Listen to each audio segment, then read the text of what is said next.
প্রথমেই বলি অনেকদিন পর ভিডিও আনার জন্য সরি। আসসালামু আলাইকুম এভরিওয়ান, আমি এয়ার চালু লাইফস্টাইলে সবাইকে ওয়েলকাম। আজ গিয়েছিলাম আমি আরামবাগ বিশালে আমার কিছু জিনিস কেনাকাটা করতে।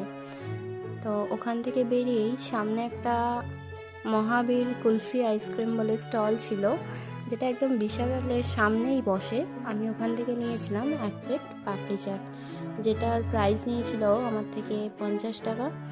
আর 50 টাকা অনুযায়ী পাপড়ি চাটের কোয়ান্টিটি আর কোয়ালিটি আমার তো খুবই ভালো লেগেছে।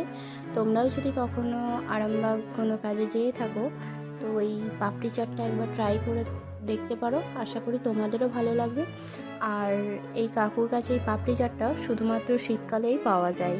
এছাড়াও অনেক রকমের ফালুদা ছিল, কিন্তু আমার একটু টক চাল খেতে ইচ্ছা করছিল, তাই আমি পাপড়ি চাট খেয়েছিলাম। ভিডিও ভালো লাগলে লাইক করো। Thank you.